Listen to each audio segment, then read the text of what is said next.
Alright, so here we have the integral of x sine of x all over cosine cubed x. So we can't really do u substitution here since we have two things in the numerator to deal with and then another thing in the denominator.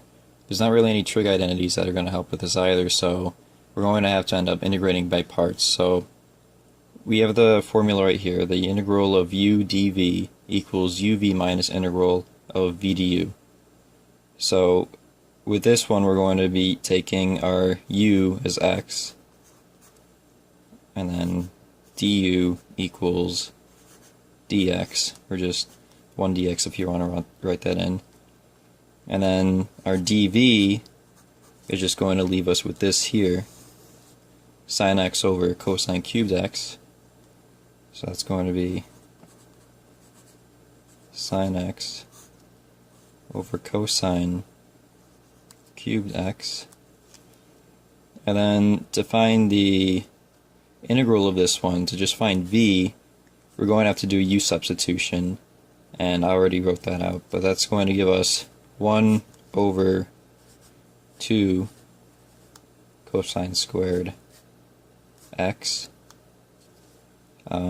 So we have our u, our du, our dv, and our v. So we could go ahead and plug that into the equation here, which is going to be this one right here. So integral x sine x all over cosine cubed x is going to equal our u, which is x, times our v, which is 1 over 2 cosine squared x,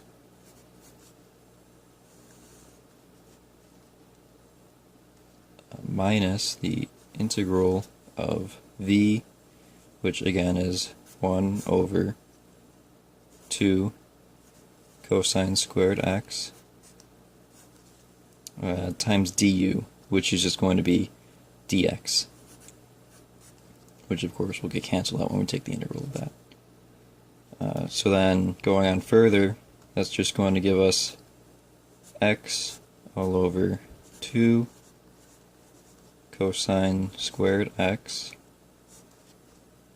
minus cosine squared x is just, if we want to get that into the numerator, we could just change that to secant squared x, because cosine is 1 over secant. So that's going to be integral secant squared x all over 2 dx.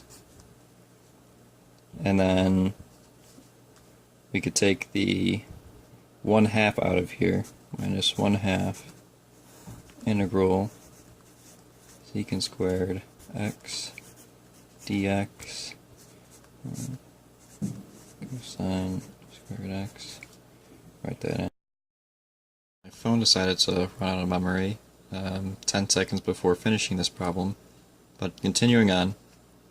So we have x over 2 cosine squared x minus our 1/2, and that's going to be multiplying by the integral we get here, which is ready to be taken because we know that secant squared x, the integral of that is going to be tangent x,